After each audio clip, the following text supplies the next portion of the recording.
shall demonstrate for everyone the process of preparing emulsified diesel fuel and show its two aspects.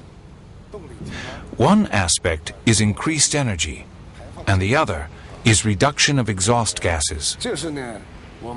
This is fuel taken from an automobile. Structurized water. If we take the proportions, it is 79% diesel fuel, 20% water, and 1% emulsifying agent. What was added here is water. Zhang shows us that what is added to the fuel really is water. Now we shall add the 1% emulsifying agent. An emulsified solution resembling milk forms immediately. We pour the emulsified fuel into the car and use it for propulsion. Measured over the long term, there was a 5% increase in power, with over 20% fuel economy. Our government views this as very important.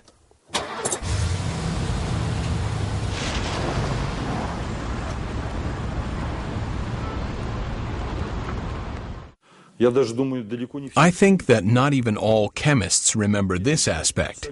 If you take gasoline and completely dry it out, it always contains some quantity of water. And if you give it a special treatment to remove all of the water from the gasoline will not burn. This was known already in the 19th century. To burn anything whatsoever, there has to be at least some quantity of water. Water has a direct effect on our brains. There is a legend among the Persian Sufis. Once upon a time, a wise man said that the day would come when all the water in the world, except for what had been specially collected, would disappear. And then different water would replace it. But anyone who drank the new water would lose his mind. Only one man took the prophecy seriously and began to store up water. But the day that had been predicted did come, and every body of water emptied out. The man who had listened to the wise man drank water from his supply. And then the bodies of water and wells filled up with water again. People thirstily drank this water, and every one of them went crazy. But the man who had listened to the wise man continued to drink water only from his own supply and kept his sanity. And he was the only sane person left among the madmen, and therefore he was called crazy. And then he poured his reserves of real water, the old water, onto the ground, and he drank the new water and lost his mind. And the madmen decided that he had become sane.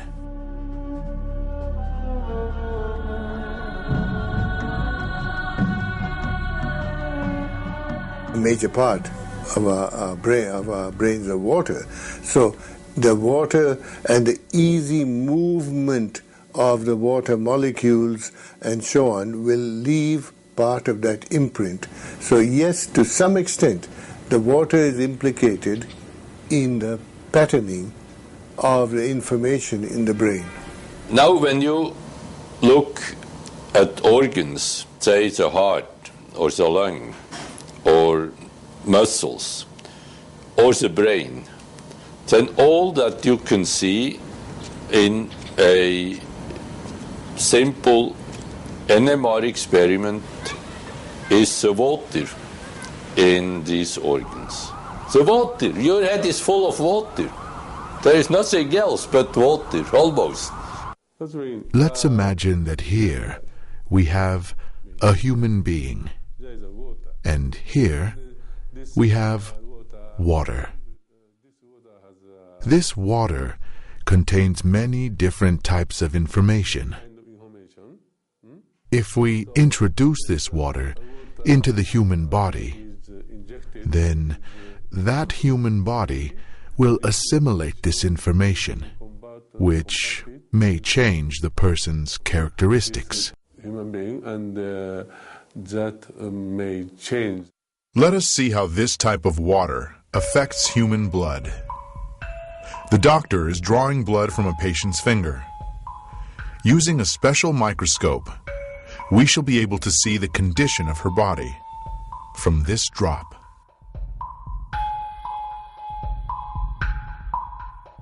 These are red blood cells, and they've lost their electrical charge, so they're all stuck together in a formation called a rouleau. Here's a huge symplast. Symplasts are associated with heart disease and arthritis and lung disease and many other conditions that could be coming in the future. The doctor asks the patient to drink a small amount of structured water. After 12 minutes, the doctor again draws blood from the patient and studies it. So you can see that the cells then become buoyant, they become slippery, and they have their electrical charge, so they repel each other. That allows them to carry oxygen, and it means that we're changing the pH of the blood back to an aerobic environment rather than an anaerobic environment. I think that's utterly amazing that just drinking water could do that. Traditional Eastern medicine has been based for many centuries on the vibrations and resonance of the body's water content. The pulse indicates if the resonance tone is right. It is believed that the pulse may be strong, weak, cold, or hot.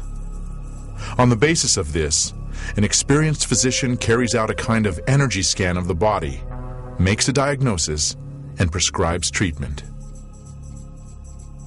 We do not heal with water because a person, the human body, is water. The person simply reads the mantras or prayers in order to correct the bad water he has inside. How this hidden effect works is not known. In all of the world's religions, Christianity, Islam, and Judaism, it is the practice to recite a prayer before taking food or to consecrate the food during major religious holidays. How often do we stop and think, what for? And how did the certainty arise in such dissimilar religions that this is the right thing to do? Why did something that science is only now trying to understand seem obvious to our ancestors? It turns out that the frequency of vibrations in the prayers of any religion uttered in any language is 8 hertz, which corresponds to the frequency of the oscillations of the Earth's magnetic field. Therefore, a prayer, pronounced with love, creates a harmonic structure in water, which is an ingredient of absolutely all food. We now have some idea about how this happens through the structurization of water clusters, water molecules. Therefore, we can take some purely practical advice from this. To sit down at the table in a very good mood, and under no circumstances to dine with cruel or aggressive-minded people, because this will have a direct destructive effect on our health. In 1995, Dr. Masaru Emoto was the first one to record musical impressions on water. In Dr. Emoto's laboratory, they presented water with different types of music, after which they froze the water and then under the microscope could clearly see the crystals that the water had formed.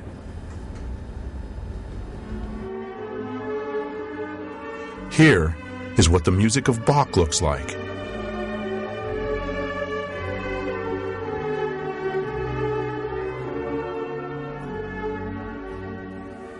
Mozart.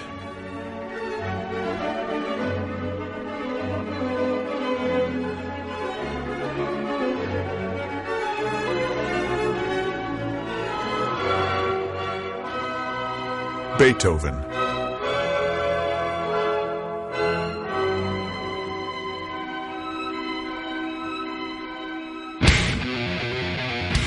Heavy rock.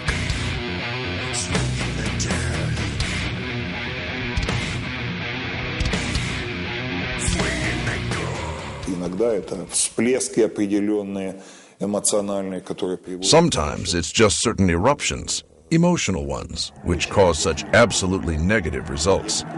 I can't recall a case in which such a negative spewing out of emotions as this happened at a classical music concert.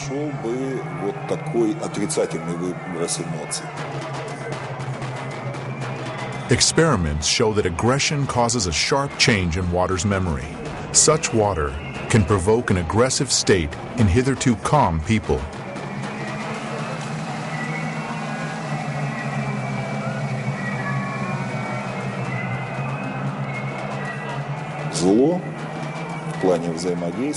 Strange as it might seem, evil interacts more easily and simply. Apparently, this has to do with the sensitivities of human beings who always feel negative things more acutely.